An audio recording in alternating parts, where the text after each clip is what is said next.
Welcome to the Irrelevant Podcast. I'm Nathan Jones with my co-host Alex Lewis, back for our 40th episode here on the Irrelevant Podcast with Nate Harvey. Nate from EliteFTS, basically just your equipment guru. If you need any kind of strength equipment necessary out there in the world, it's the best company that produces the best strength equipment in the world. And Alex probably would agree with me, hands down. Nate, thanks for coming on today, my man. Yeah, thanks for having me, man. Appreciate it. Like the intro. Yeah, well, I mean, your stuff is second to none. I scour the Facebook Marketplace worlds down here trying to find it, and anytime I see any kind of EliteFTS stuff, I instantly buy it. So I've got a couple of the multi-grip bars in here. I need to get me a yoke bar, but I got a couple of those nice American cambered bars. They're freaking sweet. Yeah, the yoke bar's the go-to. That's like my first recommendation for people. They're like, "What bar should I get?" I'm like, yoke. Yeah, that and just like Nate has it, you have to use it without the handles. It's not as effective with the handles. Yeah, stop pushing up on the handles, guys. Don't cheat. You know what I notice is people that don't know, they'll pull down and put themselves into fucking flexion, and they're like, "Oh, my neck hurts," and I'm like, "Quit fucking pulling on it." Yeah, I had a kid do that the other day. He was like, "Man, my neck really hurts from these squats," and I'm like, "Cause you look like a turtle trying to pull that bar over you. Like, stand up and hold on to the thing. What are we doing here?" So, people that don't squat with a yoke bar, and then they're like, "Why do you even use that yoke bar? Why don't you just let them use a barbell?" Give them some quick benefits of using the yoke bar as opposed to just the regular straight bar. The first thing I like, especially with athletes, it's going to save your shoulders. People don't realize how much having that straight bar on your back really over time will torque on your shoulders. So like for athletes, overhead athletes especially, I think it's great. When my last 4 years coaching, I was lucky enough to have one on every rack, that and a cambered bar. So like once our kids learn how to squat, they might see a straight bar once a month. Yeah. You know, outside of that, kind of like you alluded to get that kind of pushing forward. So we don't want people to get too rounded over, but the fact that the bar is doing that will help you get stronger because it's trying to push you forward. So you got to fight back against it. Right. To kind of help that upper back musculature and stuff. So there's a huge benefit there for athletes too, because I can get stronger with less tonnage. You know, if I'm a 500-pound squatter on a straight bar and I'm putting 500 pounds on my body every week in and week out, that tonnage adds up over time. But if I can come in, and stimulate the same muscles and still get the kid strong with 400 pounds on the bar every week, over time, that's going to help me out. You know what I mean? Help that kid be healthier. I think that's cool about a lot of our stuff. It's the bar, with Conjugate. I should even say, to me, that's one of the huge advantages.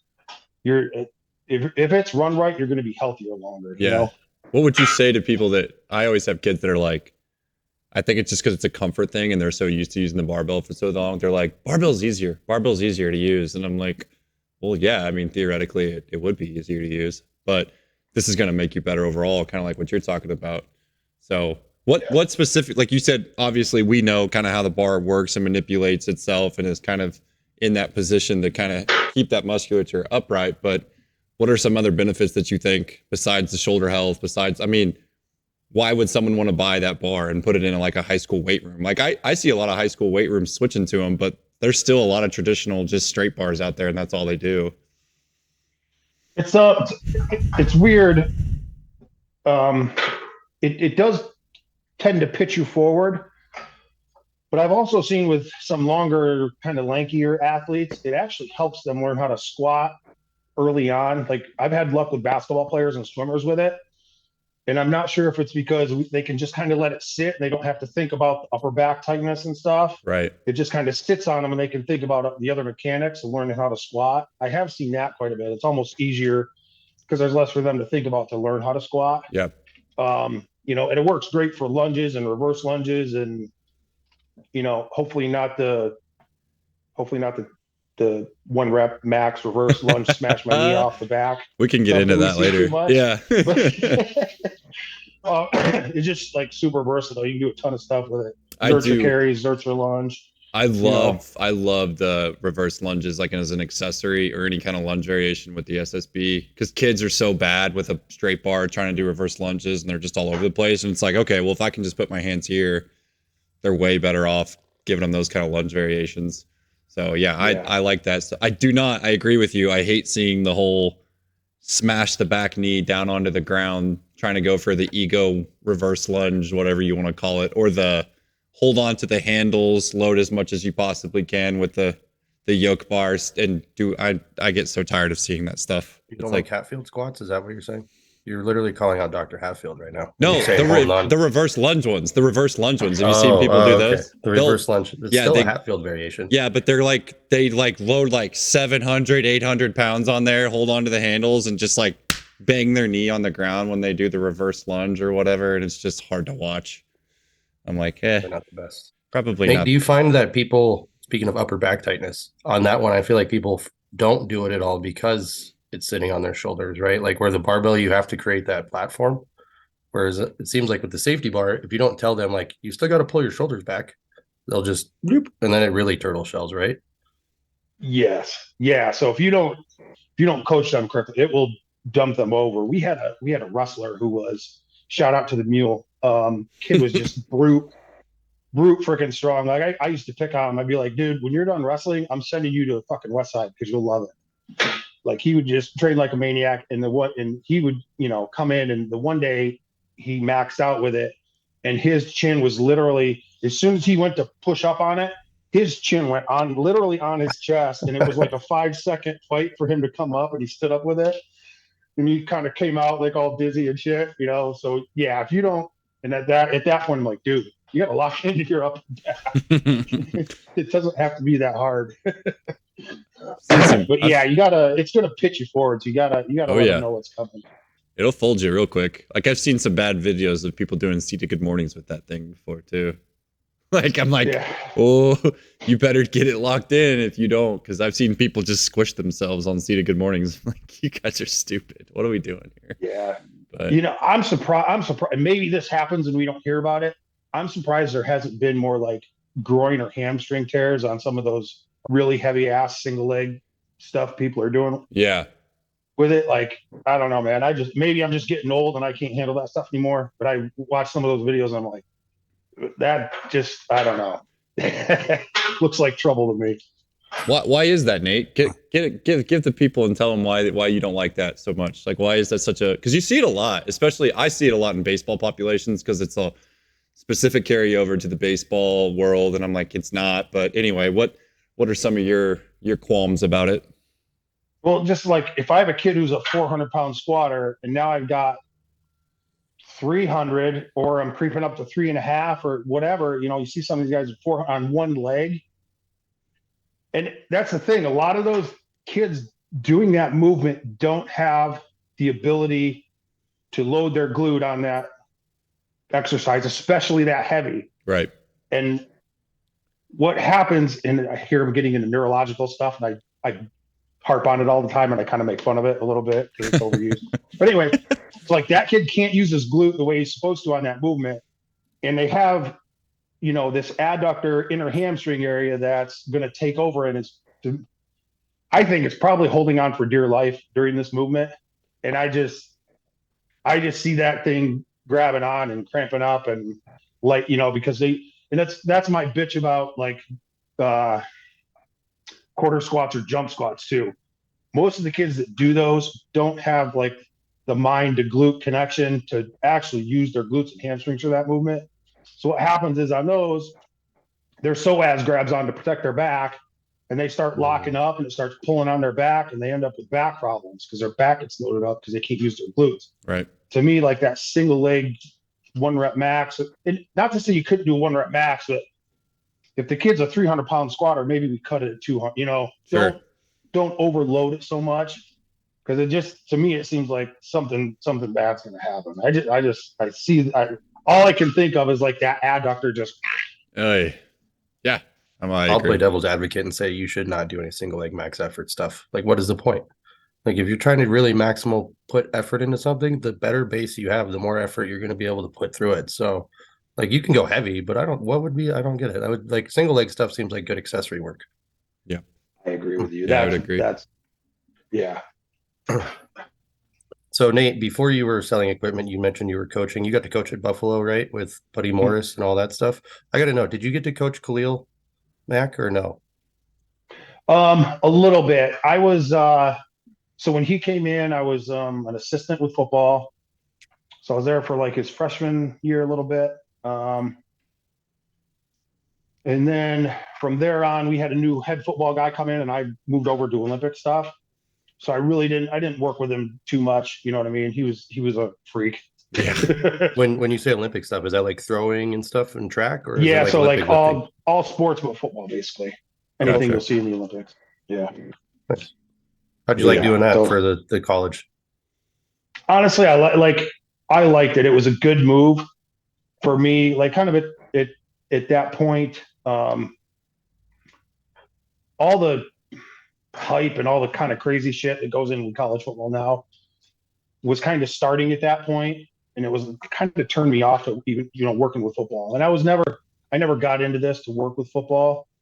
Like I was always like, just give me kids that want to work hard. Like I don't care if I coach the chess team. If they want to come in and get better and work on things, that's what I'm down with. You know what I mean? So I don't think a lot of people get into it and they're like, oh, I'm going to do football and this and that. I wasn't like that. So he was, we had a new guy come in, director of football, and he was like, hey, we can put you over here and, maybe free up a little of your time. Cause I had a pretty big load at that time.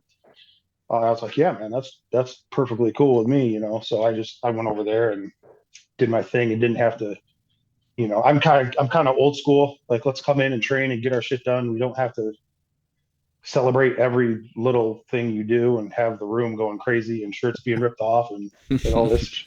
This is like I said, I'm old. Thing. You got to earn it, right? Yeah. Yes. Yeah. Why do Go ahead. celebrate your victories? Yes, but let's not overdo it on, hey, you freaking wiped your butt today. Everybody jump and scream. Yeah, being able to social media work stuff with someone like Buddy Morris, what were like some of the biggest takeaways that you got being able to share like a weight room with that guy? One of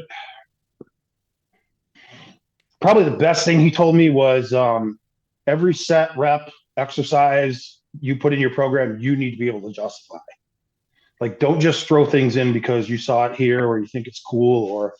And a lot of times, if you are going to add something in, you got to take something out. Because otherwise, there's so much stuff out there. If you don't do that, you're going to your workout's going to be 3 hours long, and just how the athletes manage their stress and stuff. He was very cognizant of that. So yeah, that was probably, but there's a ton of stuff, and then his assistants, we had Paul Childress, Ryan Groneman, Julia Anto, Paul and Julia were with Elite at the time, when I think Elite probably had more influence on the industry on the coaching side at that point. So I had great people, and the biggest thing, like all those guys taught me was how important like on the floor coaching is, like just doing the basic movements correct, make sure they're right, coach the hell out of them. And to me, that's where your dynamic correspondence or carryover to the field happens. Make sure they do things right. Make sure they learn how to accelerate the weight, like push hard on the bar, be explosive. All the rest of the stuff will really kind of take care of itself. But yeah, I was super lucky to come in at the time I did and, learn under the people that I did early on. So were they it was cool. Were they what kind of programs were they kind of running at the time, or what kind of like methods were they using? I mean, was it linear approach? Was it conjugate style already, or did you kind of move over into that after you'd kind of found Dave Tate's, some of his stuff, or was it kind of, how did that kind of dynamic come together as far as what you guys were training and how you were training there? So it was, this was in like 2007, and I had started like studying conjugate probably 99, 2000 when I was still in school playing. So I was onto it and I was like, yeah, cause I did it. And I was like, holy shit, I feel really good right now. Yeah. So I had studied it, and then I got over there. Julia was big into the conjugate. She was also doing a lot of tier stuff at the time with her athletes. I think she kind of felt they weren't really ready for conjugate. Paul was pretty heavily conjugate. He was probably the closest to like a quote unquote West Side style conjugate. Buddy was doing like a conjugate, but he would plug in like some triphasic stuff for the max effort work. so he had kind of like a hybrid, but they were all pretty close, pretty close to like a basic conjugate template along the way, and that's, so it was cool. Like I'd studied it for 10 years. I followed Buddy on Elite back when he was Coach X before I got there. And then it was funny. I took my final internship there because the guy who was there before Buddy, I had heard of him and knew that kind of his background and stuff. I'm like, this is along the lines of what I like. I'm going to try to get this in. Got the internship. So I was pumped, and then like 2 weeks before I started, they said he was leaving. Oh. And I'm like, oh, like we actually like moved to Buffalo so I could go to grad school up here and stuff. And I was like, oh shit, what's going on now? And then like a couple weeks later, they said Buddy was coming in. So it really, worked out really, really well. Wow. Yeah. From one to the other. That's pretty good. Yeah. Yeah. It worked out pretty well. So yeah, everybody was kind of doing some sort of conjugate. So you said that you kind of, in your book, you talk about Mike Allstott and how you kind of learned and saw some of the things that Mike Allstott was doing. So was that, is that how you first kind of stumbled upon Conjugate, was watching him train and then kind of learning and trying to figure out more about what he was doing? Yeah. And didn't you say this is episode 40 at the beginning? Yeah. Yeah. Perfect. Look at that. Yeah. Matrix. Dude, that guy was real. That guy was a banger of an athlete. Yeah. I had a bit of a man crush on him, being a fullback and stuff. Yeah. But, I was just, like watching it. And that's kind of how I stumbled onto it. I was like, what is this guy doing in the weight room? If I do his stuff, I'll be able to play like that. That's not how it works, unfortunately. But yeah, that was kind of how I found an article where he was using chains and stuff, and then just kind of went down the rabbit hole from there. I found first article I found was Dave's Periodization Bible Part 1, which and then the 2 goes into Conjugate, and then I found an article by Louis too, and that was kind of took off. How it all started. Yeah.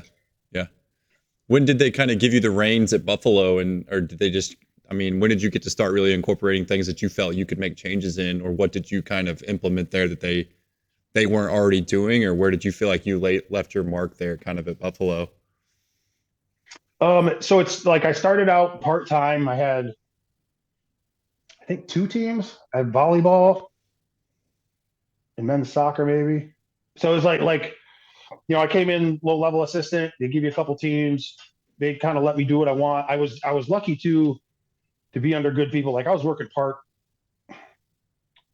for like half pay at the school, right? And they let me go work another job. So I had really good people. They let me do what I wanted, and things went well. And then people left, and I took on more responsibility and stuff. So as I got more teams switched over to the way we were training, and the kids always got good feedback from the athletes. To me, that's what was most important. They were feeling good. Aches and pains were going away, and then I watch them play and stuff. And to me, that's kind of my indicator. Do they look like they're playing better? Are they moving better? Do they cut better? Are they, their sport should just look easier as you watch them move and stuff, so those were like the key indicators, and it just kind of repeated. And then we started, coaches would say stuff. Hey, guys are looking good. I don't know what you're doing. And, to me, it was just a system. I was just taking this thing and plugging it in for the kids, and it's working. And then, usually like 4 weeks in, the trainers would come down when you get a new team. Hey, I don't know what you're doing, but I'm not having to work on so-and-so's knees as much. Their backs are feeling better. So, that's kind of how it grew. And then my last 4 years there, I got to be the director of Olympic sports. So I was kind of oversaw everything. So yeah, it went real well. Like I said, people started winning more, and that goes, and the injuries started coming down, and it was just, and we had good kids. We had good kids, and yeah. As much as I bag on sport coaches, 99% of my coaches that I worked with were pretty good. What I mean? That's huge, though. That dynamic and that relationship to get them to buy into what you're doing, and them seeing the carryover from what you're doing to help them is huge for sure.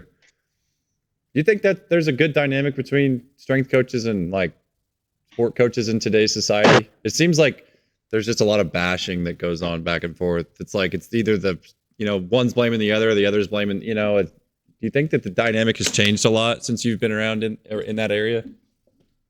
I think it's like I think it's like anything else. I think most of it's pretty good. but we get that 10% that stuck, and that's what we focus on. Right. You know what I mean? So it's yeah, for the most part, it's probably pretty good. But I think there's the ones that don't go well, because we're all competitive and we want we want everybody to do well and we want everything to go right. The ones that don't work out piss us off. You know what I mean? Oh yeah. So it's like that's what we focus on, and like part of I used to do that sport coaches thing, and like a big part of or a big reason I kind of started that was one of my buddies who's a strength coach. He was like, I don't want to go to these conferences because all anybody talks about is they bitch about their administrator, they bitch about their sport coach, or they bitch about their athletes. He's like, I don't want to go. Right. So I was like, well, I'll start. I've had some pretty entertaining meetings with some of these coaches that didn't want to do shit, or whatever, that didn't work out so well. So, when I did them, like I would just get a bunch of messages like, dude, I had the same meeting last week. You know what I mean? So everybody was going through the same thing. So I was like, we'll rehash some of those, I guess. But it's funny you talk about that dynamic too. Like you get that with like the private sector performance coaches in the college. I don't know. In my experience, that hasn't been real good. And I think like part of my past experiences with that, the ones that I was dealing with, I didn't feel the athletes were getting what they should have. Right. So if a kid's getting fucked over, I'm going to call it. You know what I mean? Like I have a very high standard of training and what's going on in the weight room.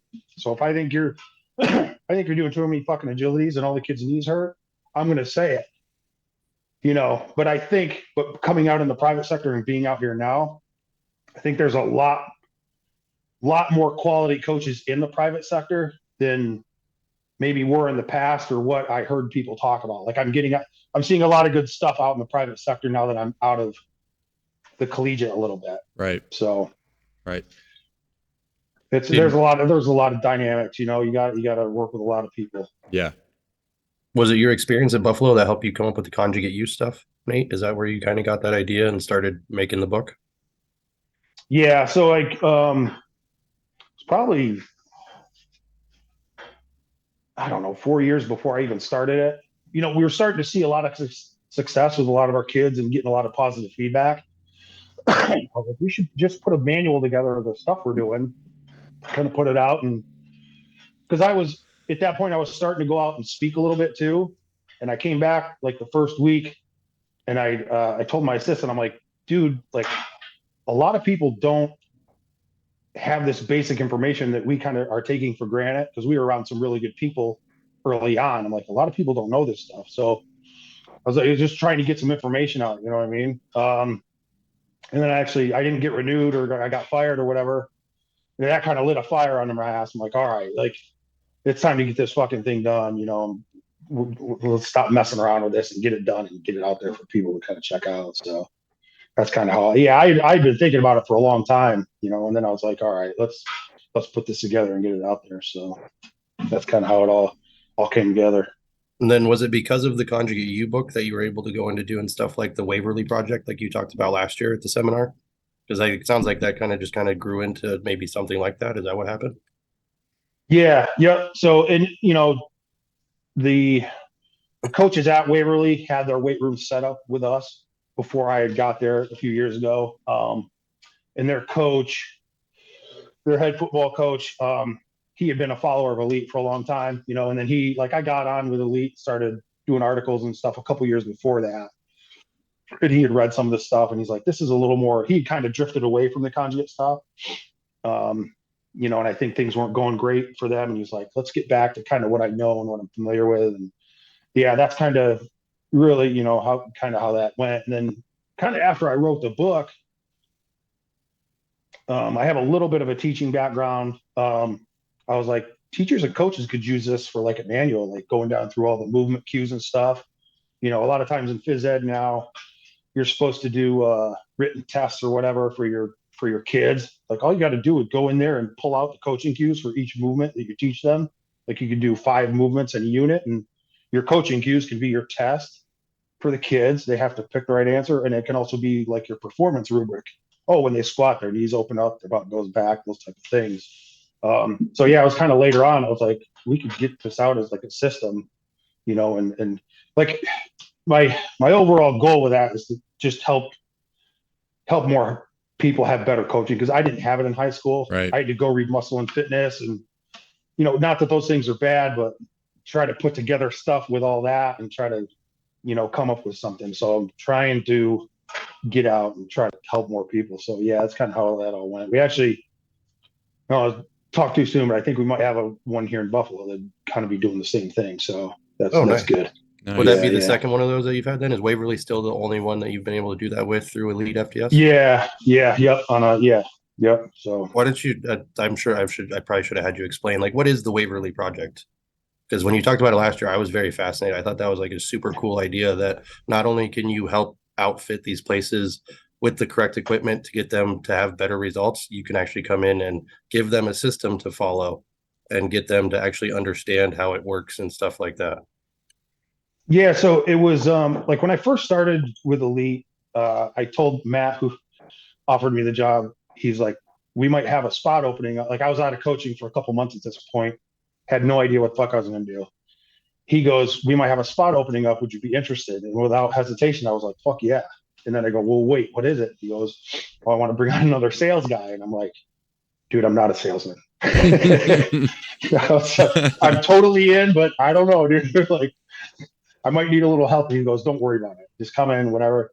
So kind of thinking about the process, and like I was thinking about myself growing up. I didn't have a weight room, didn't have a weight coach. I had to do all this shit on my own.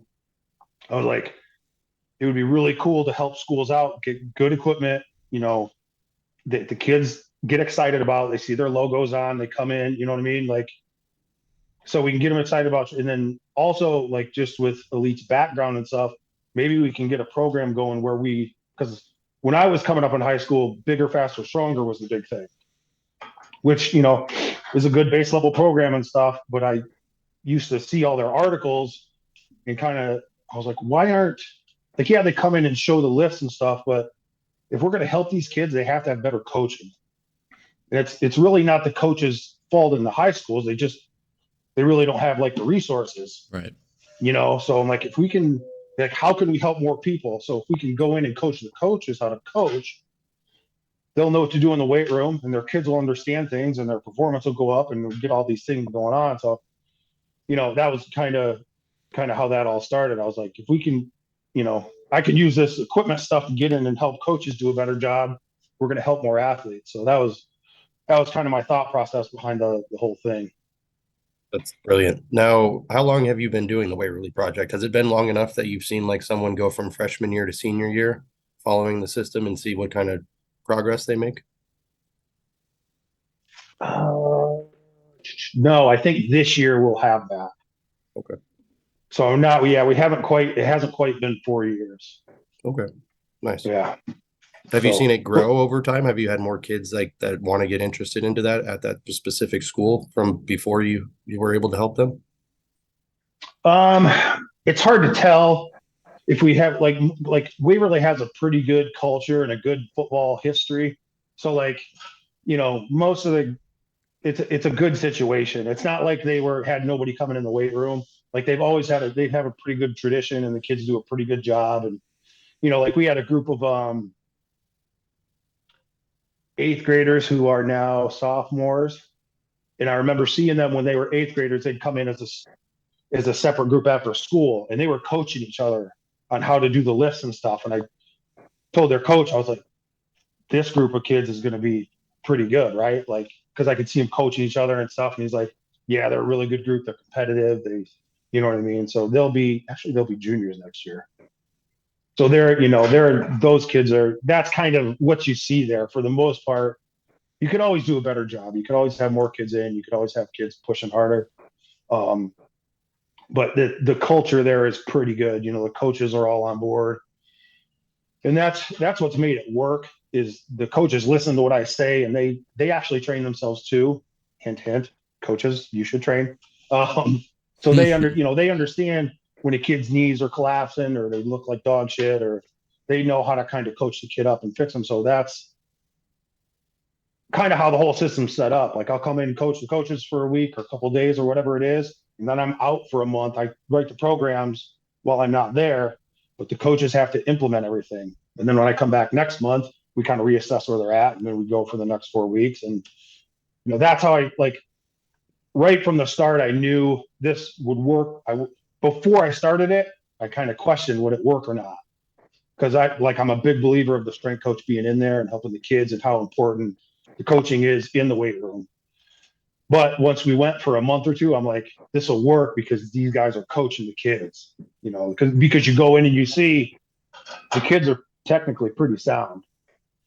You see some stuff on the internet that people post and they're like, the kid looks like shit. Why did you put that up? But most of the, and even they have a class where just even a kid who's not an athlete can take a weightlifting class. And those kids don't train terribly hard. Like, they're not going to come in and headbutt the bar and scream at each other. But really, the majority of the class, they look really technically sound. Like 75% of the kids in the class know how to bench press. They know how to squat. They can do a reverse lunge. So to me, that's pretty freaking cool. Did you? They do a good job, really. That's what it comes down to. Go ahead, Alex. I was going to say sounds like it was one of those scenarios where being optimal was something that actually was beneficial because they already had a really good foundation, right? So you had to take and fine tune it to the point where you could get the most out of what they were already doing. Yeah. Yep. It really is, like for me coming in and do it was like an ideal situation. You know what I mean? The coaches are on board. They're supporting. The kids are pretty technically sound. So we can train them. Like I can give them some cool shit to do and they'll do it. You know what I mean? And the head coach is a meathead. The school board president's a meathead. Like the school board, he's not the president anymore, but he's on the school board, the guy who kind of set a lot of this up. Like he'll call and just talk training for an hour. Like he's a training nerd, you know what I mean? So they're all into it. And it's been really cool. Did you just so how much training change did you have to make within what they were already doing? Was it like a linear to a conjugate, or did you kind of go straight from what you were doing at conjugate, like off the ConjugateU book, or how much did you actually have to implement or change? We didn't have to change much. They were like pretty much conjugate, they were box squatting and doing all those things. I think just having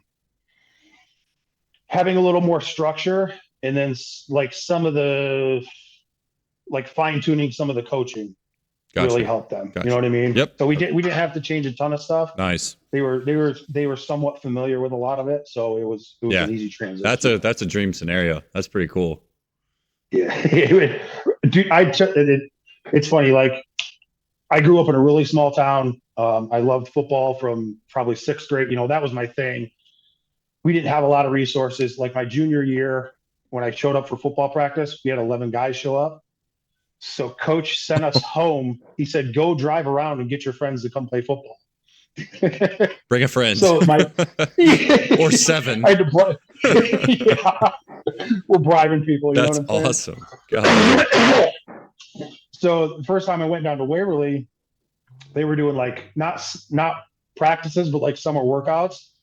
And it's like a college. Like there's a position coach. They're coaching the kids how to do shit. You know what I mean? Wow. I've told the football coach, like, dude, I should have grown up here.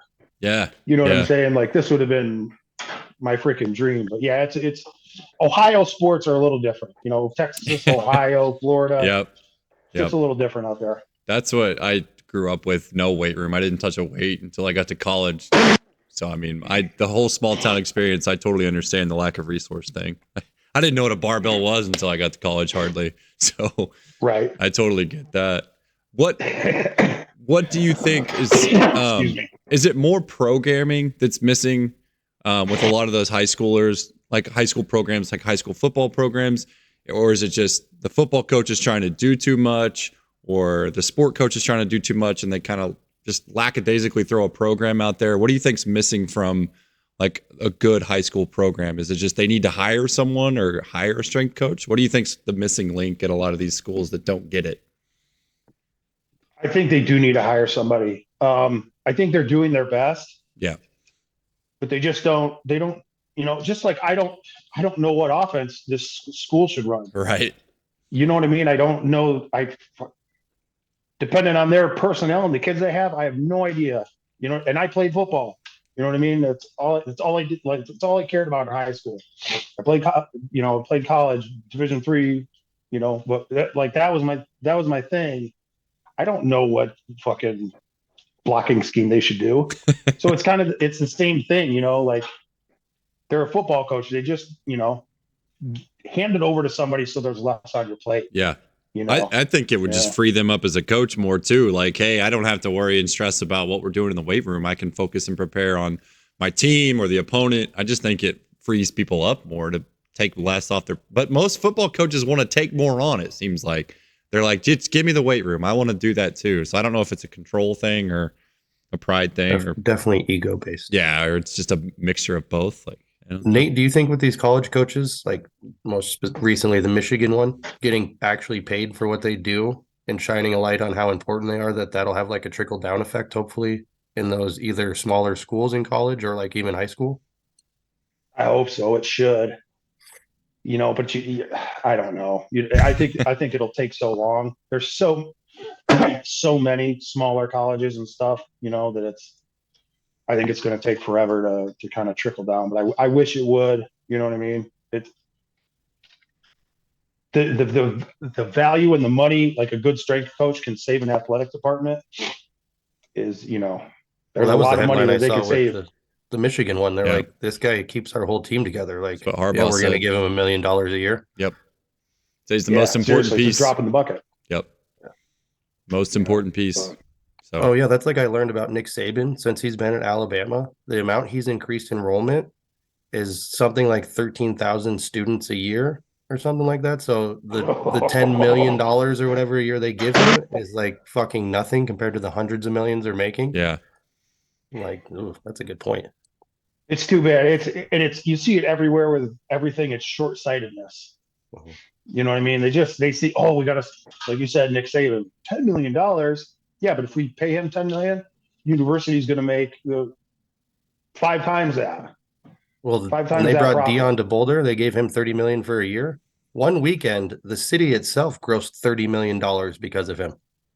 Unbelievable. And I used to knock on that guy because he was like too flashy and stuff when he played. You know what I mean? Mhm. But I watched his documentary. Like, I'm all in for Yeah. Like, how could you not want to play for that dude? Right. And the way he uses his influence, it's very fascinating. Like, he understood influence before the social media game was even a thing. And you're like, this guy is masterful with this. Like, holy shit. I agree. Yeah, love him or hate him. He can sell a crowd, that's for sure. Yeah, he's awesome. I love Dion. Even though they went 4-8. 4-8. Oh, No, but do you know what everyone here is saying? Uh-uh. They have the best improvement. That's true. I mean, they do. After all the people that got new coaches, it is the most improvement. That's but a you only 4 won game. one game. Let's be real here. Like, 3-game improvement, right? 3-game improvement. So yeah. Most of the places that hired new coaches, they either won like 1 game or did worse. Hey, really? You'll take it. Yeah, a lot of them. Yeah. I mean, I get it. It's just that's the saving grace at Boulder right now. They're like, well, 300% improvement. I'm like, hey, I love it. Whatever way you want to put it. Next year, they just got you exposed how bad your line was. It was game over. 6 wins. They got to get to 6. Then they'll get to 8. Then they'll get to 10. Just give him time. He'll get there. It takes time, man. People don't understand that. It usually, like, if you got the right people, usually around 3 years or so, you'll see things. I mean, just look at Michigan. I mean, Harbaugh did a great job when he came in. They won some games, but they still weren't beating the top dogs in the conference. And then, here we are. I think this is year 5 of Harbaugh, maybe 6, 5 or 6. Anyway, and he's beat Ohio State 3 times in a row. And it's like, well, yeah, it took him a while to get his guys, to get his system in place, to get the right people there. But nobody's patient enough. Everyone just wants me, instant results. That's for sure. Well, now they have the NIL. How much do you think the NIL affects that? Like, that's got to be a big thing. Like, it was Jim Mora. He's the Connecticut coach. Yeah. He was in an interview, I think, this last week, and they're like, you want us to go beat Syracuse. You want us to go beat Rutgers. You want us to go beat these schools. He goes, look, if you're not going to pay these kids to come play to beat those schools so we can get the quality of player, then we're not beating anybody. Yeah. Like, nothing's happening. Yeah. It's crazy. I'm glad the kids are making money. I mean, the school should, I don't know. There's a lot to it, and I'm not in tune to everything, but I know the schools make a shitload of money off of these kids, and so it's good that they can, you know what I mean, get a little piece of the Well, it pie was bullshit themselves. before. We'd play video games with their numbers and players that had their stats and all this stuff. And it's like, no, you don't get any money. And it's like, wait a second, that's them though. Like, Yeah. I'm sure you're familiar with the Fab Five. They're selling Chris Webber and Jawan Howard and Jalen Rose jerseys without their name on it. And it's like, wait, where the fuck's our money? Yeah. Yeah, absolutely. The Johnny Manziel. Absolutely. Have you guys watched the Johnny Manziel documentary yet? Yeah. Yeah, So that was brilliant. good. I would have been getting 30 G's too to sign autographs. Absolutely. Yeah. He knew how much he was worth. He wasn't stupid. He wasn't stupid. I mean, he was, because if he would have actually tried, that motherfucker would have been good at football. Yeah. Was it McDaniel that said the Dolphins coach? It's like he knew nothing. There was no film time log. There was No, he literally didn't do film at all. He literally won a Heisman Trophy playing backyard football. Yeah. Like, that's how gifted that kid was. That's insane. Crazy. Hey, if you're an LSU baseball player, they pay you $500,000 on top of your scholarship, just if you're an actual scholarship player. So LSU's doing it right. That's why they're always at the top of the rankings. Yeah. Who just telling me? I have holy shit. Yeah. So I have a friend who, Tom Pagnazzi, who used to play for the Cardinals, is friends with John Daly, and one of John Daly's friend's son is going to LSU, and he was like, took a picture of his signing letter, and it was on there like scholarship, and it was like showing him the payment details, and it was like $500,000 NIL deal on top of that, and so pretty cool. Well, I mean, Shador is worth $6 million this year so far. Travis Hunter, I think, made $4 or $5 million. Golly. My question is, how much is the LSU baseball strength coach making? That's a great question. $100,000 maybe. Yeah. I could look it up. I don't know. He could be killing it. I don't know. Well, I know it's the Oklahoma State and Michigan are the two only ones that are $1 million for the top position, which is crazy to me because those guys are making them so much money. Yeah. Yeah. Yeah. If they're doing it right, they're making the money and they're saving the money. Yeah. Right. Better performance and less injury, less surgeries, bullshit you got to pay for. LSU assistant coaches Brian Pullen and Jacob $425,000. That's the football strength coach.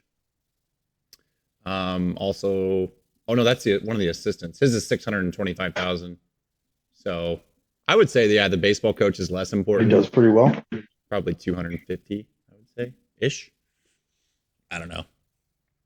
Probably a little higher than what you were making, probably back in the day. I was just gonna say, you ain't starting out at 16K like I did my first year. Oh my goodness. How do schools go about changing that? Because I see that posted all the time on social media, like people bashing schools about their job descriptions or their intern descriptions, and like they're partly right. Like it's hard to make a living off of that kind of money now in the world that we live in. But like, is it just like we're just going to have to accept the fact that at these small colleges it's never going to happen, and you have to get to the big universities to ever get paid for this kind of field? Or, I mean, that's why a lot of people have gone to the private sector, I feel like, to try to make their money. I don't know, man. It's, the problem is if you don't want to do it for 16K, there's 100 other guys that'll do it for that much. Yeah, that's or true. even less. Yeah. It's just super watered down. I don't know what the answer is. Worst industries for that. I feel like everybody doesn't understand their value, and it's like, let's race to the bottom and see who can charge the least. That's actually why I respect EliteFTS so much. Is Dave Tate's like, fuck you guys. Like, I'm going to give you a quality product and I'll give you all this information for free, but there's got to be a way to keep the doors open. Right. Yeah. Yeah. And it's like, a lot of people think our stuff's like real expensive. But it's like in the commercial side of things, I think we're actually probably a little closer to the bottom as far as pricing goes. Like as far as what we charge, you know what I mean? For home gym stuff, it's probably upper tier, you know what I mean? Probably a little bit on the higher, like commercial side. I think our price ranges are kind of, a little bit lower. Right. Oh yeah. Yeah, Oh yeah. at least very competitive nonetheless. And then you guys, like you're saying, you can put your logos on it and all this other crazy shit that gives you your own brand. I always hear Dave talk about that. Is like when you walk in the weight room, it's a different thing than just a weight room a lot of times. Like you can turn it into something much bigger. Yeah, yeah. That's what's I'm really trying to get out more locally. Like we don't.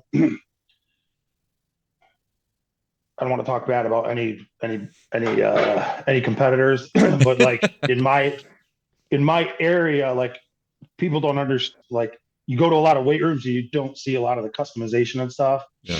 You know what I mean? So like if you can get stuff with your logos and stuff and get the kids a little bit excited about coming in here, there's an option. You know what I mean? So Yeah.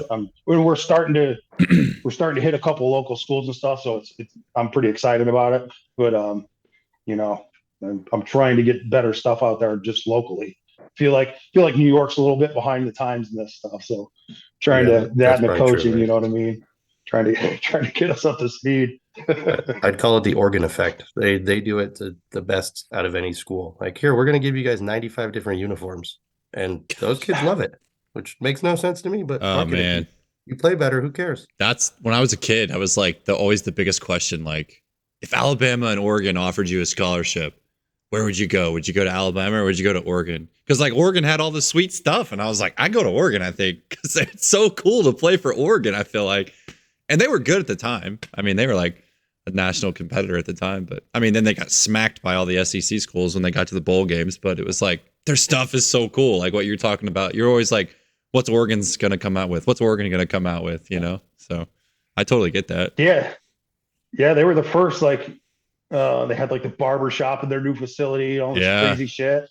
I feel like they were the first school to kind of do that. So gosh, I don't know. It's not the way it should be. Like that stuff shouldn't matter, right? but it's It does to it's the way kids. it is. Yeah, Yeah, it's the way it is. it's Damn always kids. yeah. Kids are always like, what's biggest and best and flashiest? You know, Yeah, I would have been really prideful of like if I'd have walked into a weight room and saw just the school color, the logo, like you're talking about, like that would have been so freaking sick to me. I'd have been like, man, I love being in this weight room. But There was a new high school when I was in high school that we went and played, and they were fucking terrible at sports, but their weight room looked like a collegiate weight room. And we were all so fucking jealous. We're like, are you kidding me? You have these fucking racks with platforms attached to them, and you have the logo on the yeah, platform, and you guys have everything color coded, and like that looks fucking sweet. Meanwhile, we got, all kinds of weird random, like we had a jammer. That was pretty cool. But the Ooh, old jammer, jammer. baby. yeah, Old jammer. I used to love the jammer. That was fun. it was a pretty good piece for football players, I feel like. Yeah, yeah. If you do it right, like I was a dumbass and just would put too much weight on it and hammer it, and I'm pretty sure it beat the shit out of my shoulders. But it was, if you had somebody showing you who knew what to do with it, I think it's a good piece. Now, Nate, But it being a was conjugate fun. guy, have you been powerlifting before? I feel like you have powerlifted, right? Me? Yeah. Yeah. I'm done now. You're done now. You're over it. I Fuck ran it this. till the fucking wheels fell off. Did you do the multiply thing, like the true conjugate way? Yep. Yeah, that's that kind of was early 2000s. So like when I got interested in powerlifting, that's what most of the stuff was, and so that's the direction I went. And I had a lot of fun. It was fun, man. It was looking back, it was a lot of fun. I wish I would have been a little more patient. Most of my injuries were because I was trying to be strong when I didn't need to be. You know what I mean? I was kind of, we were talking about the adrenal stuff. Always go, go, go, go, go, go. You know what I mean? Never took my foot off the gas. So I tore my rotator cuffs off and, got some holes in my hamstring and dumb shit like that. So I can't do it anymore. But yeah, it was fun. It was a good time. I like your picture in the book with the Jim Windler quote. That's pretty good. You want science and studies? F you, I've got Oh blood yeah, and scars and vomit. yeah. I had that. So that sat on my desk for years. That's awesome. Just because like, not to bash research, but Go ahead. just it the research is 10 years behind what most the coaches know already. Yeah. You know what I mean? So that's, to me, the stuff has to be proven, and that's how you figure out what works. You try it out, and so that was, that's a cool quote. Jim's got some good ones. He's got some bangers. Yeah, he's one of a kind. Yeah, He's absolutely one of a kind. For sure. I was going to ask you kind of just a general question about, I was always curious about why you did the structuring of your programming the way you did, because you always, I think you did max effort. Let me check to make sure. Max effort, lower, and then you would do your 2 dynamic days, one on Tuesday, one on Thursday, and then you would do a max effort at the end of the week. Whereas, typical West Side template or most people go max effort, and then dynamic. So why did you choose to, or why was that benefiting your populations to kind of put the dynamic effort in the middle of the week as opposed to after both of your max effort days? I was just trying to space it out more. Yeah. Because for a while we were doing max effort, and then we come in for those next 2 workouts for the week and we were smoked. Yeah. I was like, let's spread this out. And then we would typically put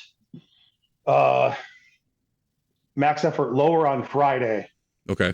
So they could have the weekend to chill out and recover from that, and then not have this shit kicked out of them all week. Yeah. From doing max effort lower on Monday. It was just for recovery. With dynamic being like so much of a metabolic stimulus and like the high repetition stuff and the lower rest time stuff, did you see him recover better when you switched to that dynamic work on, I guess it'd be Tuesday, Thursday, going into their squat session on Friday also? Were they kind of a little bit fresher? Yeah. So like Thursday would typically be speed upper. Right. So you can come in and do your work and you still do relatively high volume on your upper body and still be good to go for squats on Friday for the most part. Yeah. Yeah. It seemed to work pretty well. But yeah, it was like me and an intern were actually training together, and we would go max effort early in the week, and every, coming into train every Thursday was a chore. Yeah. Like, dude, maybe we should not do the max effort that way. He's like, well, let's try it, so. Yeah. Yeah, it was kind of kicking the shit out of us. Yeah. Well, it makes sense too, with as much as on this kids' schedules in college and things like that too. And giving them that weekend just to like, hey, chill out a little bit. That's probably a nice feeling. Did you guys, were you guys the typical had to train at 6 a.m. or did you have so many groups coming through? Were you the after most of their classes were done and things like that? Did you kind of wait, or did you see better results doing that? Everybody did it different. Certain teams would come in early because they wanted to train together. We had a few teams who would let their kids float in throughout the day. Yeah. So we might have track kids training with wrestling at one point, which I like. I like kind of having that community thing and seeing what other teams are doing. And maybe a wrestler comes in and sees this track girl pin pulling 3 plates and is like, I better step my fucking shit up. You know what I mean? Yeah. It's a little bit chaotic, but with the kids we had, they were bought in and did a pretty good job. So it was like me and my couple other coaches, we could kind of float around the room and coach, and the workouts were on the board and they kind of did their shit. And then usually we'd have some later afternoon teams or nighttime teams that would train together. So it was all over the place. I'm not a big fan of training early in the morning. It's tough for the kids to get up. It's tough for them to get going. But, that being said, like baseball used to train at 6:45 and they did a great job. They came in and fucking smoked it every day. I don't know if they were blowing lines out in the hallway or something. Flashbacks. That's flashbacks for me. And freaking 6 a.m. workouts. God, I hated it. But anyway. Yeah, right. Now you work out at 4 a.m., Nathan. So I don't work out at 4 a.m. I get up at 4 a.m. I work out around like 8 o'clock. That's usually 8:39. That's kind of my go-to. But I would lose all my clients if I didn't work out first thing in the morning. Just hate. Yeah, I mean. Yeah, I'm fucking no. It would not be good. Not be good at all. Oh man. You gotta get some gas out of the tank before you start dealing with people. Yeah, 110%. That's awesome. 110%. When you're working with these kids, Nate, what do you think are like some of the key factors into creating that good competitive culture inside the weight room? Because like I help a powerlifting group or a barbell club for CU. Fuck me if I can't figure out how to get these kids motivated yet. That's a tough one. What's the secret sauce? Yeah, what's the secret sauce? I don't know. I've been lucky to work with good groups of kids, for the ones that that aren't motivated, I think you got to kind of slow cook it and show them, like we talked about over celebrating everything before. Maybe you have to do a little bit of that in the beginning to kind of get them, you know what I mean? Like celebrate small victories, and try to show them some successes that they're having and how it's correlating to what they're doing in the weight room. For lack of a better term, kind of baby them along at the beginning. You know what I mean? And just hopefully that will get it. That's the only way I've been able to do it. You know what I mean? Men's basketball was a tough team for me to get through to. And you're laughing because everybody has that fucking problem because they don't want to train. What? I didn't say that. I wish I would have known about training when I played basketball. I probably could have played in college if I would have fucking known. But no, that wasn't a thing in basketball. You don't work out. Yeah, it's ridiculous. But I like towards the end, I was like, okay, because I wanted to train up here because their genetics and their athletic ability, they could have trained up here. They're not into it, so we had to train them down here. And towards the end, I was like, okay, we can go down here because we can do. I accepted it. I was like, okay, we're going to train down here, but you know what? If we train down here, that's better than where they're at now. Yeah. So I can take them here and we can slowly raise them up. And maybe in a couple of years, we'll have them up here, but it's still better than, what they would be doing. So I hate to say lower your expectations, but maybe kind of meet them where they're at. Yeah. And hopefully you'll start slowly getting some buy-in. But it's tough. How quickly did you? Oh, go ahead, Alex. You go ahead, Nathan. You're good. Okay. Go ahead. How quickly did you transition new players into your system? Did it take them a while, or did you just throw them in the fire with the groups that were already kind of familiar with how you do things and ran things? Did you just throw them in with those experienced peoples, and it was kind of sink or swim, or did you kind of put them all in one group and train them together, and then once they have the hang of it, then you kind of let them go free? Or how do you implement like incoming freshmen coming into that situation? It was almost the same question that I had. So we throw them in, but the newbies just do dynamic effort work for a month. Gotcha. So no max effort work for a month. You're going to do the dynamic effort when the older guys are doing max effort work. So you'll do dynamic effort twice a week, and it's lighter weight. Learn the technique, move it fast, do your accessories, and then you get a training effect, and you get to see the older guys going, so you learn it. And then like within a month, usually off and running. Yeah. Now the hardcore West Side people, you have to have percentages to do dynamic work. So are you just basing it off of what you're seeing speed wise with them and stuff like that? Is that how you're doing it? Like maybe just everyone starts with red bands and gets an idea that way as far as using the accommodating resistance and things like that? Yep. Just eyeball it. So like, for example, like women's swimming, most of the room can probably go with like a 10 on each side of the bar for their dynamic squat sets to start out. You might have a couple girls going with like a 25 on each side. You know what I mean? And then over the course of that month, just kind of gradually creep them along. And then you can start doing some heavy stuff, and then you can kind of you don't need percentages. Are you using the traditional rep schemes for that stuff? Or are you doing like more of the 5x5 stuff that like West Side transitioned to for like conditioning purposes and stuff? Usually just the traditional. Yeah. And it's not a bad idea to do fives either though. Right. You know what I mean? That's fine. But we usually just stuck to the 3s and 2s for the most part. Do you think all this variability is why people have such a problem with the conjugate system? Because there is no like, you have to do it this way? Yeah. People don't want to think. Sure. You know what I mean? They want everything. That's okay. I get it, because you're trying to make it as simple and efficient as possible. Right. But I think people get in and they start overthinking things, and it kind of, like you said, it kind of messes them up. Yeah. You talked about in the book, don't you liked using bands to kind of teach them the technique first, just because of it keeping the bar in place.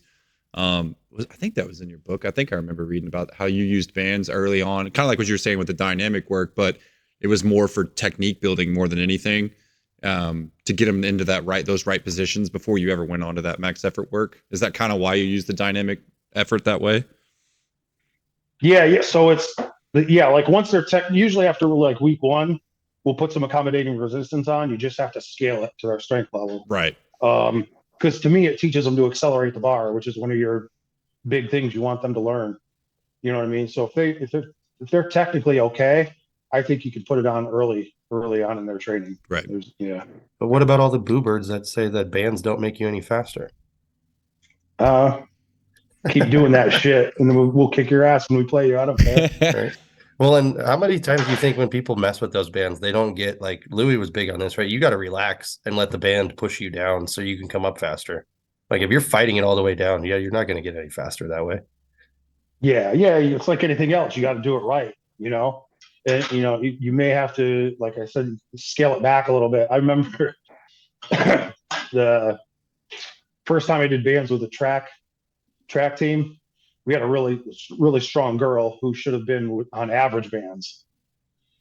Like her strength levels said average bands, so I put average bands on, and she stood up with that bar, and she took one step back, and she just dropped the bar off. She goes, "Oh hell no, I'm doing this," and just dropped the bar. And it smashed down.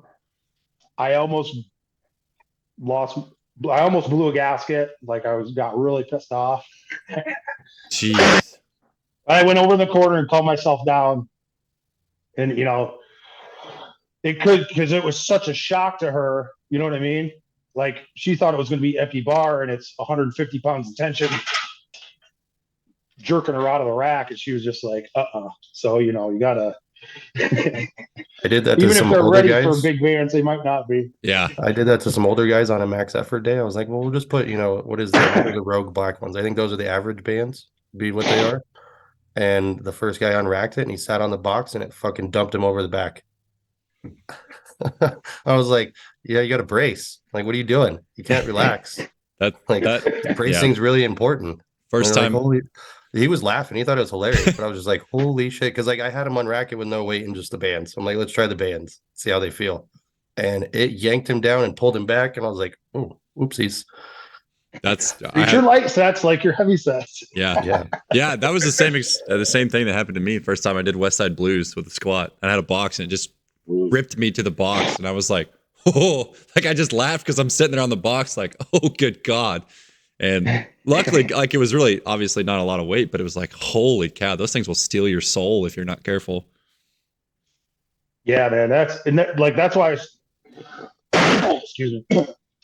That's why I started using, when I was powerlifting, I wasn't sure the science behind it or the exact reason or whatever, but I knew, like when I put those after a band cycle, I felt like I could just fucking crush, like blow through a wall. You know what I'm saying? Yeah.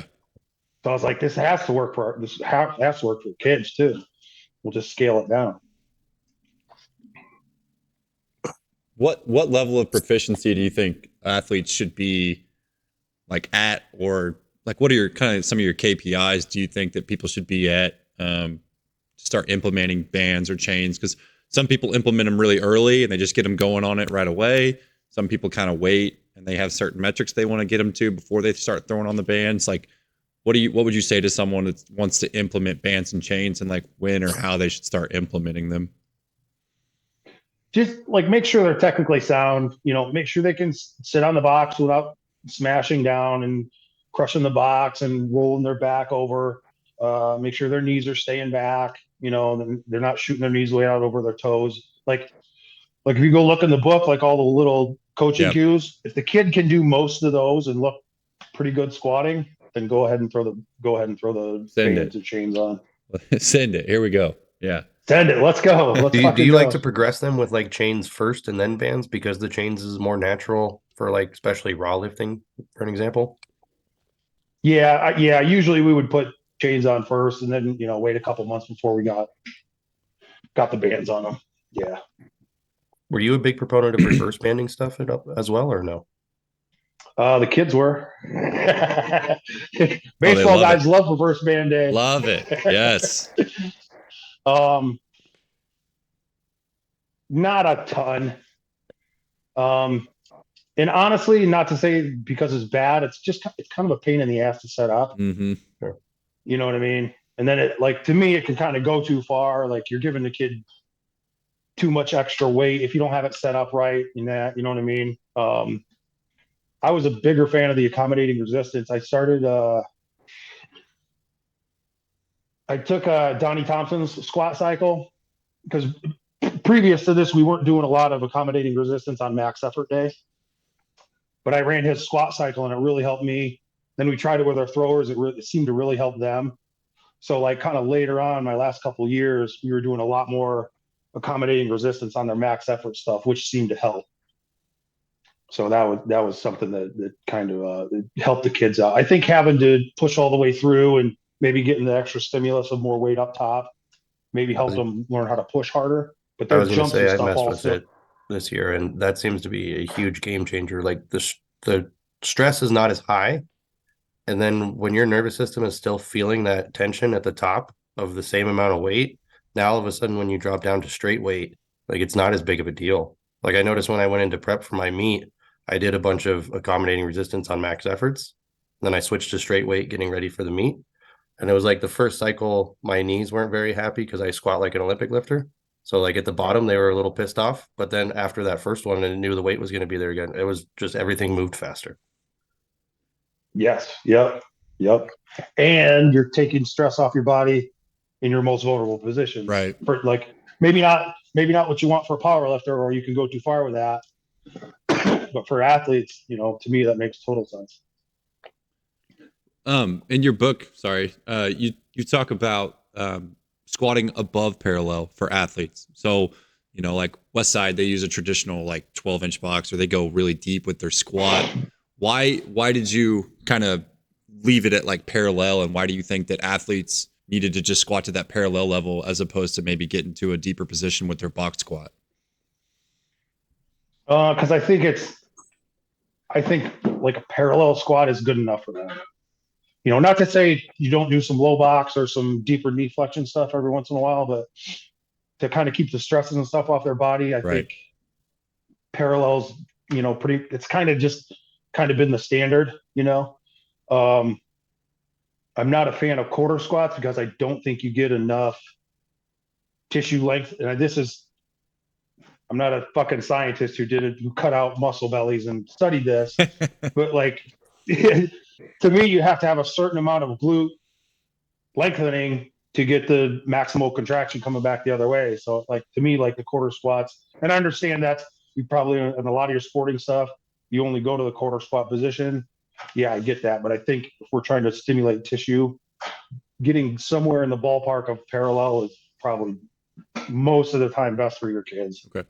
I was going to say, do you think because the athletic stance isn't parallel that people think that the quarter squat should be feasible and like decent enough? Whereas like if you read the literature, things like isometrics will work within 15 degrees. So if you go below where they're playing and they get super strong there, well, it's probably going to carry over to being even stronger where they need to be, right?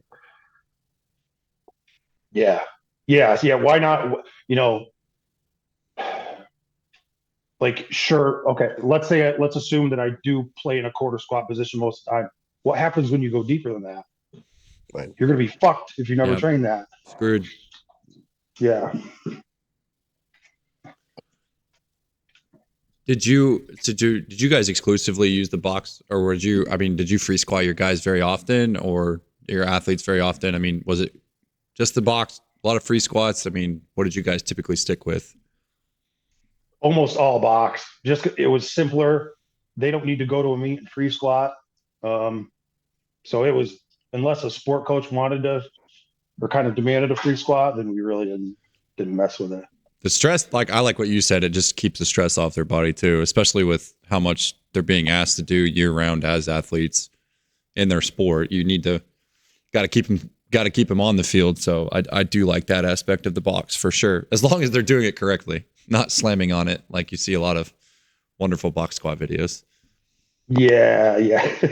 Yeah. Like as long as your indicators and their performance is going up, why do I need to free squat? It's just more of a pain in the ass. Got to win. It's all about wins. That's for sure. Now, I'm an asshole, Nate, and I haven't read your book yet. Are the coaching cues for the box squat, are they the traditional West Side box squat that you're having all these kids do? Because like a lot of people will squat to a box. That's not a box squat, right? Yeah, it's not quite as, I wouldn't say 100% West Side. Like I'm not having them sit and roll and release the hips and then come back up. That's a slippery slope. But we do sit, we pause, kill all the momentum, and then have to go from a dead stop to as fast as they can, like a first step in 99% of athletics, right? I have to be kind of still, and then boom, I got to go. And it's straight yeah, up, right? Like you're not letting them lean forward into it too much, and they're trying to really drive with their feet, like jumping off the box, kind of. Yeah, yeah. There's some torso, some natural torso lean is okay. That's fine. But yeah, pause, go. Their feet are not Chuck Vogelpohl wide, but they're wider than most people squat. Because to get a lot of the benefits of the box squat, you want your feet out out wide enough where I can have that lateral pressure of pushing. I can feel that lateral pressure of driving my feet out when I go to stand up. Because that's we talk about glute activation. If you just push out on your feet, your ass turns on, or your glutes, whatever scientific term. I'm trying to make it dummy proof for the kids, And the carryover you see with the box squat is because it's predominantly posterior chain that, as far as athletics goes, has a huge carryover compared to like a normal, like Olympic lifting squat is not going to be as posterior chain, right? It's going to be more quad dominant, which is not as much of a carryover for most sports, right? Yeah. And it's, like I try to be careful with this because like when you play, your knees are going over your toes all the time, right? But here's another point. We look at that slanted sprint diagram that everybody talks about. If you actually look at that, the knee is right over the ankle. Like the knee is out in front because the guy is tilted forward. But if you actually look at the picture, his knee is directly over his ankle, like on a box squat. So squatting that way puts more stress back into our posterior chain, which is what we want, because they're weak there. So to me, it was like trying to bring up something they're very deficient at, and then we would do like knee over toe stuff on their accessory maybe, or, backward sled drives or something like that. So, I think there's a lot of carryover because they're so weak in their posterior chain, and I try to keep, my thought behind that too was their knees get beat up enough when they play. Let's not do that while they have 500 pounds on their back. Right. Well, and so then I think that's where the carryover comes in. Also with locomotion too, right? Because the hamstrings and glutes are the drivers in locomotion. Like people don't realize that, yeah, the hips are pulling your leg up, but once you plant in the ground, that's all that shit that's pushing you forward is pulling it. And getting people to understand that concept is a pretty rough one usually. Yes. Like I just watched the Bye Bye Barry documentary. Mhm. And the whole time I'm just like staring at his ass. I'm like, how did that guy build like those glutes and hair? Like it was just visually not right for his body to have. They were like long. You're talking about Barry Sanders' ass, like just like abnormally long and like wide glute. Like you look at his waist and it's like this, but his freaking glutes are just like this long. Like I don't know. It was Good weird. insertions. Yeah. But like you look at sprinters and they got this giant ass sticking out the back of them. That's why they're so fast. Right. Right. Well, and yeah, jumpers, same thing. Like all athletes, if they're really athletic, their posterior chain is well developed. There's just really no way around it. And that's where I think Louis was onto so much stuff that people didn't understand. I agree. Yep. Yeah, 100%. 100%. But he's a power lifter, so Yeah, it only works for powerlifting. Only works. Did you ever get to go visit Louis? Yeah, I met him a couple times. I never lifted down there because every time I was down, like both times I had to meet the next day or whatever. So yeah, I visited it a couple times or whatever, but yeah, I didn't. Like a lot of people think. Some people think I used to train there at Westside. I'm like, no. You ever get to train with Dave since your coworkers? No, he's not. Like whenever I've been out there training, he's not really training because there's other people out there, and he's when he trains, I think he likes to kind of just go with his guys and stuff. So I don't know. He'd kick my ass anyways. I don't want to get into that right now. You listen to that guy. He says he's not even strong. He's just explosive, allegedly. And I'm like, that's kind of the same thing, Dave. Yeah, right. Gotta be explosive. Yeah, he'll shit talk himself like those squats that he does. He's like, oh, it's a high box, reverse band or whatever. But I'm like, dude, you're fucking, I don't know, 52 or whatever, and you got 900 pounds on your back. Like I don't care how high your box is, or that's fucking, that's impressive. Well, I mean, so you being probably a similar way, how do you find an outlet for that place that you go to do those things? Right? Because you're talking about you don't power lift anymore, but I know you have to have something to do that because once you get addicted to doing that, there is no other like replacement really, is there? No, no, I'm struggling with this very because I've been banged up for a couple of years, and I'm just now starting to do the things I should have done a few years ago to get myself healthy. Like I got a hamstring thing going on right now where like 2 plates is the max it can handle because I let it go for so long and didn't step back and rehab type thing where now I'm having to go way back. So it's like you can't replace it because it's different. It's cool to lift weights and like I'm starting to enjoy like getting more tension in my muscles and feeling like I'm building some tissue and stuff. Like that's cool. But there's nothing like pushing on 6 plates like your life depends on it. And you know what I mean? Like smashing the bar up. Like it's just like playing football or like if you're sports basketball, there's nothing like the actual thing. So I'm trying to find other positive things about my training, but it's really not duplicated, I'll tell you right now, Nate, there's nothing in basketball that is as challenging as getting under a fucking squat. So like that shit I think squats are the worst. I hate them. Yep. They're literally the worst fucking thing in the world to me because it always feels heavy. And I'm not even that strong yet, but I've gotten to the point where like you just get to a weight and it's like, I don't know. It fucking moved. Like, I hope it moved fast. I need a video to see because I can't tell. It's just like it's heavy. They kind of at some point they kind of all feel the same. Yeah. It's just like, Yeah. It's just like, what the fuck? And people are, oh, that moved good. I'm like, okay, cool. Thanks. I have no idea. I can't tell. Because it's the same amount of effort every time. It just sucks. Yeah. right. Yeah. It's the same level of suck every time you get in a bar. Yeah. What were some of your best numbers in a meet that you ended up getting when you competed? My best, this is all multiply. My best squat was 1,000. Best bench was 750. I think my best pull was 750. Holy Yeah. fuck, you benched as much as you deadlifted?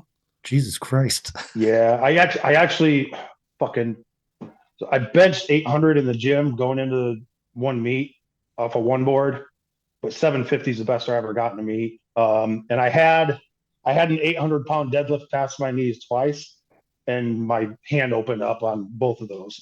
Oh. Yeah, so I really I really wish I would have totaled 26, and I really wish I could have hit an 800-pound deadlift. But like 2450 is my best total. Jesus. I didn't have my best lifts at the same meet, so that's What weight pretty class were you in typical, for these numbers?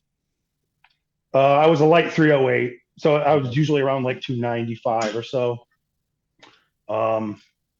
Yeah, and then shit started falling apart. So just When you would deadlift, would you ever use the wrist wraps like Dave talks about doing, where you wrap the fuck out of them No, so you can't open your hands? no, I didn't. I wonder if that would have helped you. Yeah, I don't know. I figured out what the issue. I used to go with an underhand, so I go over under grip, right? And my left, I used to go with my left hand. It was my underhand, and it kept opening up. And I found out later I had like a labrum issue in my shoulder, in that shoulder, which I think was the issue with my grip not working correctly. So I went over to my right hand to be my underhand. And in training, I was doing some weights, like I was holding on to some shit that I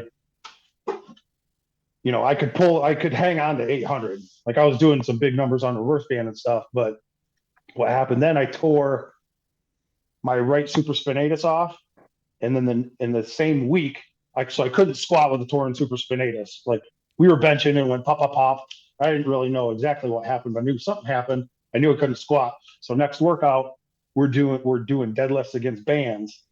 And I had that right hand on my underhand grip. So I'm pulling and I'm straining on a weight and it starts to open my fingers up. And I was like, fuck you. And I closed my fingers and then I tore half my bicep off. Oh. It goes pop, pop, pop. Oh no. So yeah, so I got my grip figured out, then I just fucking trashed my right arm, and that was kind of the end of that. What's it like having 1,000 pounds on your back? Because I know everyone will say it's the equipment that makes it so you can do that, but I really don't give a fuck. How do you hold 1,000 pounds on your back? It's same as 500. You know, Yeah. it's just you just get used to it, you know, and I don't know. It's cool. It's fun. I wish I could. I only did it once. I wish I could have. I wish I could have gotten it a few more times. It's all right. How many people in the world have ever even done it once? Like 100, maybe? Like that's fucking crazy. Yeah, I don't know. More than Uh, used to. I know it's more well, common than used to. You know what I mean? it's still fucking insane. Like you literally could die under 1,000 pounds. Like no problem. Yeah. You saw that video of the guy that died with like 405 on his back, right? The spotters just let him fold up and break his neck.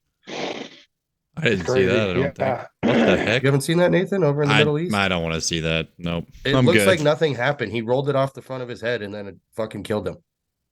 Gosh. Yeah, I try not to watch that shit. Yeah, I try not to either, but you know, so it's like that fucking West Side versus the World. I've watched it so many times, and it only until the other day I never saw the Ed Cohen part. I was like, motherfucker, that's terrible. Like he's got 900 pounds on his back, and his fucking knee just goes. Oh, Like, ugh.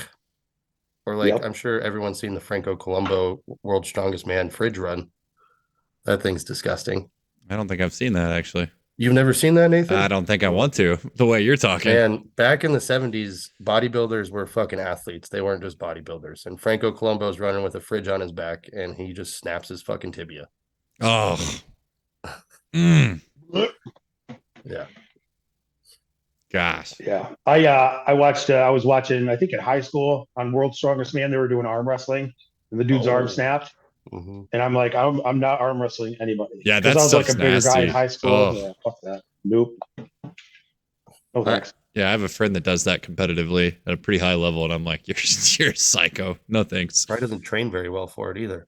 There's the training for arm wrestling is so bad for most people. Like they just do more arm wrestling movements. It's like, wait, what? Jeez Louise. Yep, crazy man. There's weighted footballs around. That's what we need to do. There you it go. feels real good on your shoulder. Yeah. Right. I don't know why my arm hurts. Coach doesn't want me to bench anymore. My arm hurts. Right. But he's going to throw me 100 times a day. Yeah, you dealt with baseball players. Did you make them bench? Yeah. Is it a straight bar, or did you use like the American bar type stuff? We straight bar bench, but like we do a ton of variations. So we do like a traditional bench press only like once a month. You know, either with board press, floor press, incline, you know, so. Well, yeah, and if you don't have a crew to hold the board, you got those cool shoulder savers that you can buy from you, right? That's right. Yep. Those things are sweet. Head over to EliteFTS.com. Right. Don't worry, I'll plug them for you, Nate. You don't have to do it. I'm always trying to plug the guest stuff because I know they don't want to. Yeah, I appreciate it. Yeah, those things are sweet. Now, you also are like the guru of variations as far as like exercise library stuff goes. Like, what are some of your favorite variations that you've discovered over the years that maybe most people don't even realize are applicable or have good carryover? I'll do one for each. So like for squat, a cool one is hang your big chains, make your big chain a loop and hang a few on the bar while you do squats because they'll swing like crazy and you have to keep a straight bar path. Those are tough. Those are cool. For bench, I like the giant camber bar with some chain on the sides. And that's another one you kind of, if you, a lot of people like to throw the bar over their face when they bench. So if you don't press in a straight line, that's going to swing all over the place. And then what have I been doing for deadlift? What's a deadlift variation? Are you a big fan of rack pulls? Yeah. Anything against chains is so that probably like good, like pull versus chain would be a good one, like a rack pull versus chain or whatever. Do you like to put it in the middle of the bar with all the chain, or are you putting them on the ends like when you do the bench and squats? So if you're going sumo, it's better to put them in the middle because they'll go between your legs and won't get under the plates. But if you're conventional, you can actually put the chain like just outside of your hands, so they won't pile up underneath the plates. I never thought about that. Yep, that's a good idea. Yep. Alex? Yeah, those are some of my go-to for those three, I'd say. Well, Alex, do you have anything else, brother? Well, I don't think so at the moment. Nate, anything else you want to share or talk about?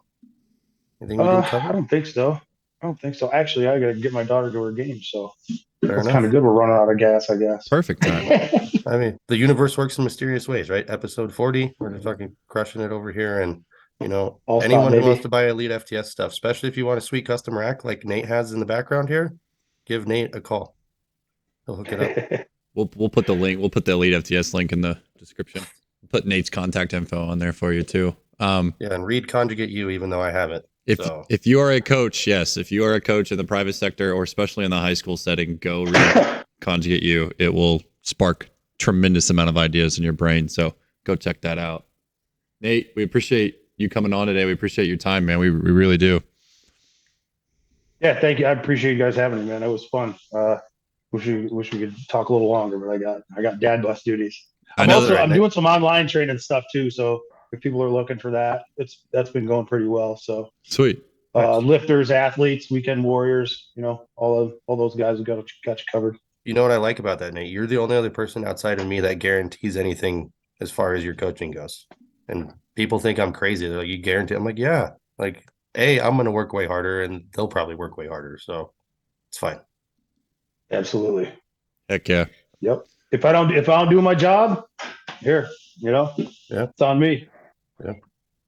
Awesome. Well, thank you very much, Nate. Appreciate your time. Next time we'll set up a time where we have more time to bullshit. So yeah, did that on purpose. So you got to have me back on again. There you go. Yeah. Round 2 for sure.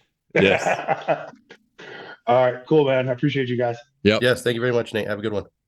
All right. Thanks. You too.